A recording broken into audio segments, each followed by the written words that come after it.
The one reality you quickly become acquainted with doing astrophotography in the North American Northwest is that of bad weather. A cloud-free night is like finding a diamond among a 40-ton mound of dirt. Plus, considering I have to travel to do this, because although my area has brilliant dark skies, it also has a very developed tree canopy. And with that in mind, you always want to make sure you're going to get a good night's worth of imaging before you haul your whole rig out. But sometimes, after weeks, maybe months of clouds, you become more willing to gamble on nights that may not look ideal.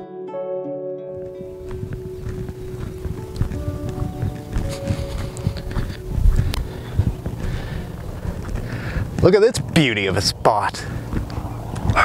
Look at that.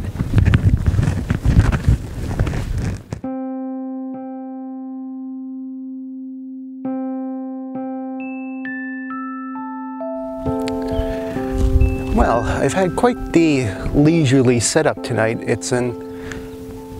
Gosh, I'm glad I found this spot. I've got the Rocky Mountains right in front of, well, not the Rocky Mountains, but you know what I mean.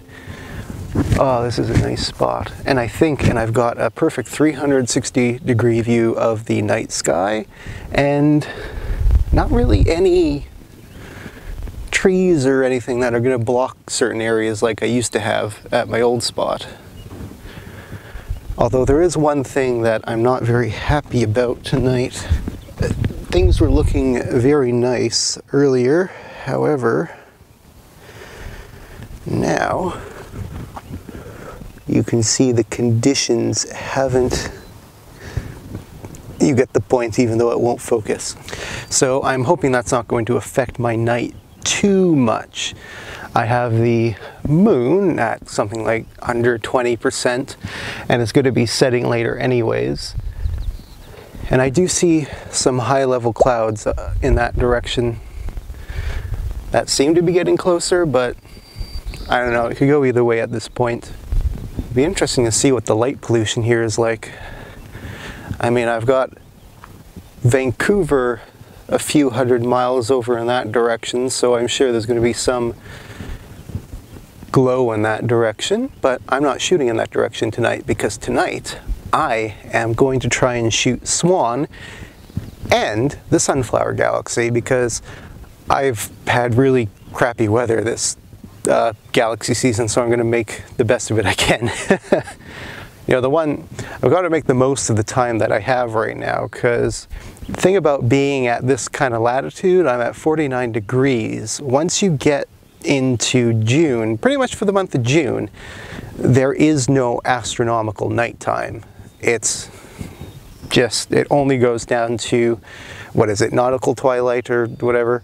So I've got to make the most of the time that I have. And considering that, I've been thinking about getting the Altair Astro quad band filter, because I'd really like to be able to shoot on those moonlit nights too, because out here you can't be picky. I imagine here on Vancouver Island the weather is somewhat similar to, if there's anyone watching this in the UK, somewhat similar to the UK as far as precipitation goes.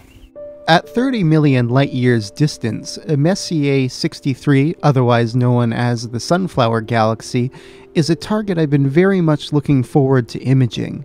With 400 billion stars, this galaxy has a number of interesting features for a spiral galaxy, such as not having any central bar and a lack of large-scale spiral structures and visible wavelengths. That said, you can see that kind of structure in near-infrared wavelengths. It is unknown whether M63 has a supermassive black hole at its core, but if it does, it's estimated to be 850 million times the mass of the Sun. Another interesting aspect of M63 that I would like to try my best to capture tonight is it has a gaseous disk that extends beyond the bright visible disk of the galaxy. It's currently unknown exactly why this is, although it is suspected to be due to interactions with dark matter.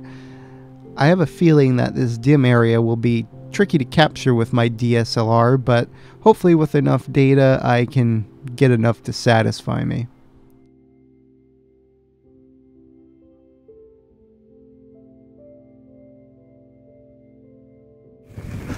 All right, well, unfortunately I wasn't able to do a lot of filming while I was setting up. My time constraints are pretty darn tight tonight. I had a bit of problem doing the polar alignment and stuff because I'm new to this spot, so I had a bit of trouble finding Polaris. Plus, it's kind of cloudy in the direction of Polaris, which made it a little bit trickier. I am a little bit disappointed by the clouds tonight. I have a feeling they're going to make it next to impossible to image Swan, but fingers crossed the night isn't a loss. I'm sure it seems like to the southeast I'll still be okay for imaging the Sunflower Galaxy, or Messier 63, so that should be all right. At the moment, oh, my guiding is calibrated. Hoping my guiding works better than it had been before, because I did an adjustment to the gearing on the HEQ5, just getting rid of the play. I thought I heard something. It's really dark and I'm kind of creeped out here. Nah, not really. Also, I'm sure you could hear the plethora, the army, the horde of frogs. Listen to it. Rise, my minions.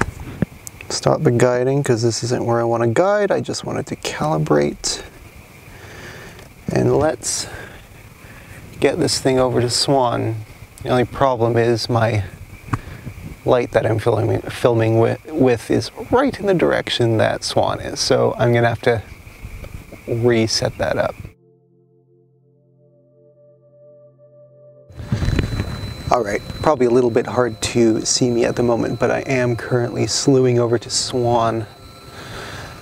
May my telescope is pointed right into a cloud right now, so may as well take a look, I suppose. Oh yeah, the guiding is not liking that. Yeah, unfortunately, I think I'm pointed right into a cloud right now. I think I might just start imaging on M63, and I am planning on staying out here all night, so if things improve, I might slew back over to Swan. Oh. Well, got the computer imaging on the Sunflower Galaxy, and now I'm just sitting back to relax looking at the stars. And the nice thing about being higher, sort of on a hill, and being able to see the mountains over there is, with that kind of view, you really begin to appreciate the size of this planet that we live on. But even then, from all I can see around me is only maybe a fraction of a percent of the surface of the Earth. It's crazy stuff.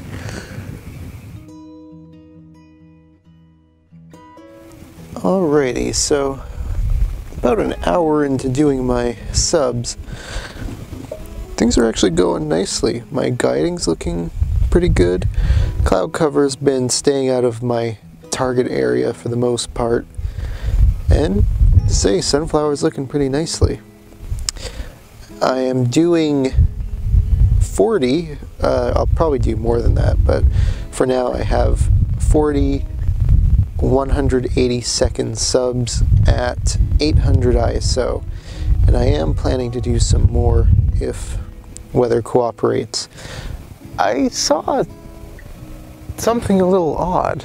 I mean, nothing crazy, but at first I thought it was a satellite. It was going off by in that direction. However, it was going way, way too fast for something in low Earth orbit. It must have been going like more than twice the speed of something like the ISS. Like, I thought it might be a meteorite or like a shooting star, but one, it wasn't burning up, and it was going across the entire sky. So I don't know. Any ideas, guys?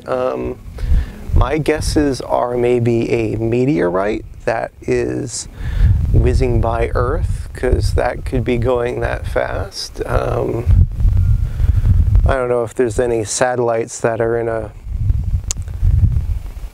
parabolic orbit.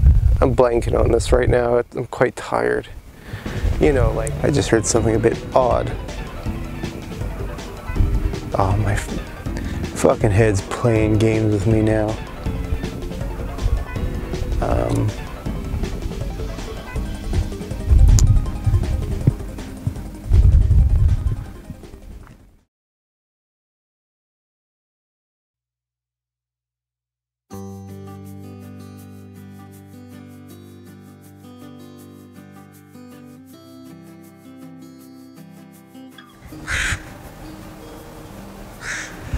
So it's been, I don't know, like a month of cloudy weather later since the last one. I wasn't very happy with the last session. I did stack all the images, but I think a lot of them had that sort of high level, thin, hazy cloud to them that really diminished the amount of light I was capturing. I'm not sure if I'm going to end up using all of those 180-second exposures in the final image, but maybe some of them. I am hoping tonight, because finally there is a break in the clouds. Finally. So I'm going to get out there and hopefully finish off my Sunflower Galaxy project before the end of Galaxy season, because we are quickly getting into Cygnus and Lyra and the Sagittarius and all that.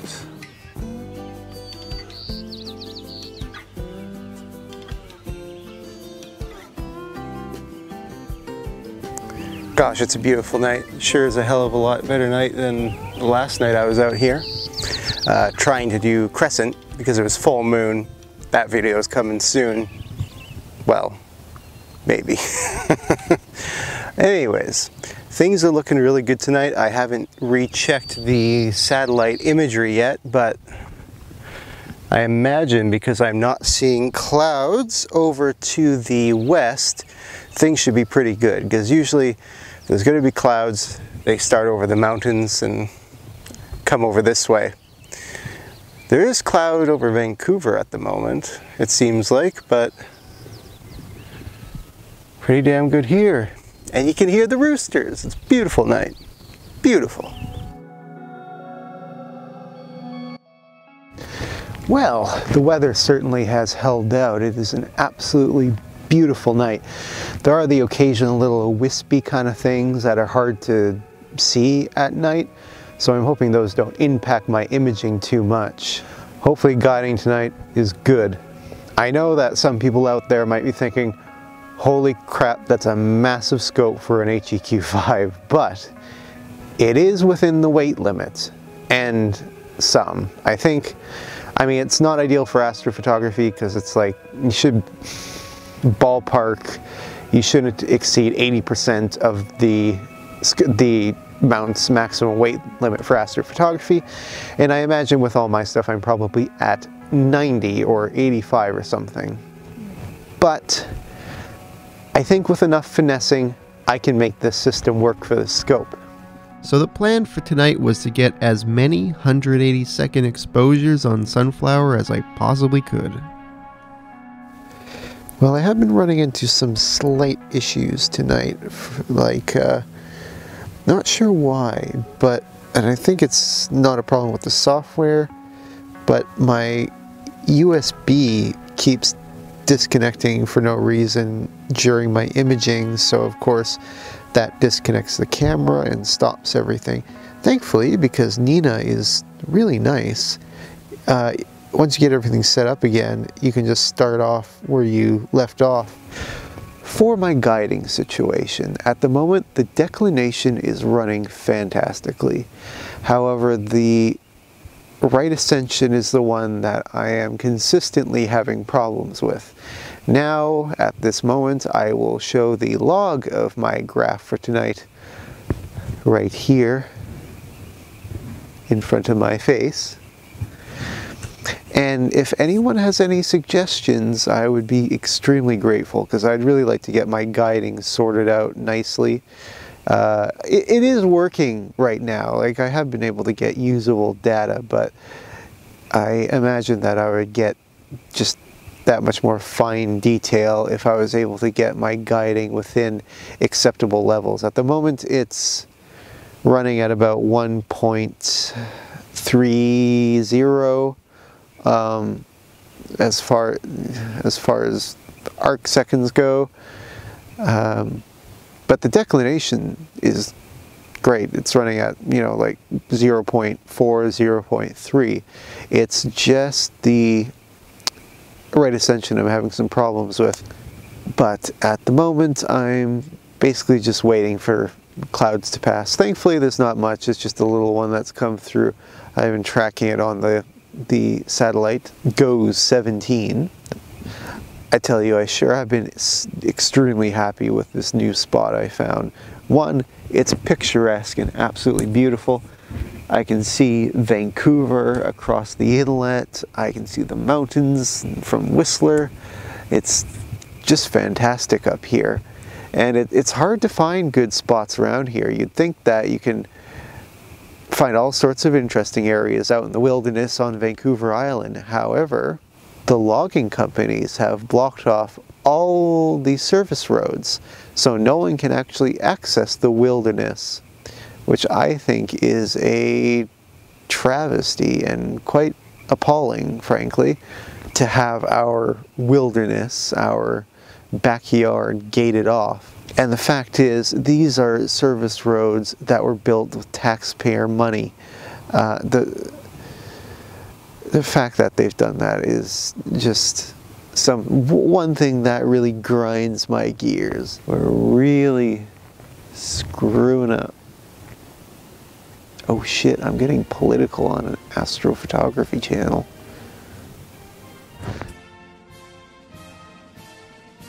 Well, as you can see, I'm just doing my flats. They're actually finished.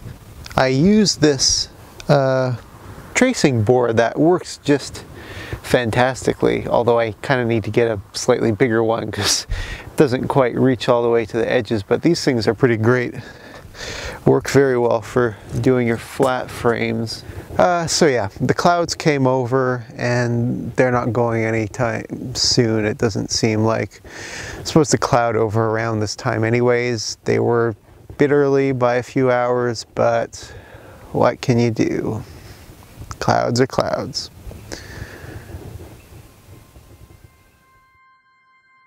As I finished packing up, I could see the sun's rays begin to peek above the horizon as civil twilight began, while a barn swallow was overhead getting its morning snack, making a sound reminiscent of the Junkers Jericho siren in a steep dive. Despite a few hiccups throughout the night, I was pretty happy with most of the data I managed to gather. Earlier in the night, the HFR readings weren't great, but they quickly improved as the night went on. In the end, I used around half of the subs from the first night, with the subs from the second night, and a few from a third session that I did, but I only got 30 minutes worth from that night because I got clouded out. I stacked with 3 times drizzle with Deep Sky Stacker and my usual workflow of linear and then non-linear processing in Photoshop. I may go into more detail about my processing in the future, but there are plenty of people doing great processing tutorials out there. So, without further ado, my farewell to Galaxy season with the Sunflower Galaxy.